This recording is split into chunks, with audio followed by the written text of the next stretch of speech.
नमस्कार, आपण पाहताय लोकराज्य न्यूज 24। पाहुयात महत्त्वाची बातमी। नांदेड सिटीत एका तरुणाने पिस्तुलातून गोळी झाडून आत्महत्या केल्याची धक्कादायक घटना घडली आहे। पार्थ बापू गोरे, वय वर्ष 21, राहणार आसावरी इमारत, नांदेड सिटी, असे आत्महत्या केलेल्या तरुणाचं नाव आहे। याबाबत पोलीस उपनिरीक्षक गणेश कसबे यांनी नांदेड सिटी पोलीस ठाण्यात फिर्याद दिली। पोलिसांनी दिलेल्या माहितीनुसार पार्थ नांदेड सिटीत मामाकडे राहत होता।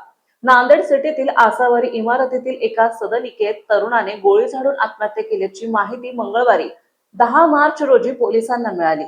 पोलिसांनी घटनास्थळी धाव घेतली। पार्थने कानाच्या मागे पिस्तूल लावून गोळी झाडून आत्महत्या केल्याचं उघडकीस आलंय।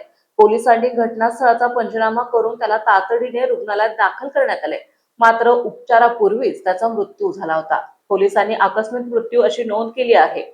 पार्थने आत्महत्या का केली याबाबत माहिती मिळू शकली नाही। त्याच्या कुटुंबियाकडे चौकशी सुरू असून पोलिसांनी देशी बनावटीचे पिस्तूल जप्त केले। हे पिस्तूल त्याने कोणाकडून आणले या दृष्टीने तपास सुरू असल्याची माहिती पोलिसांनी दिली आहे। महाराष्ट्रातील महत्त्वाच्या आणि ताज्या बातम्या पाहण्यासाठी आजच आमच्या लोकराज्य न्यूज 24 न्यूज चॅनलला YouTube वर सबस्क्राइब करा आणि बेल आयकॉन प्रेस करा।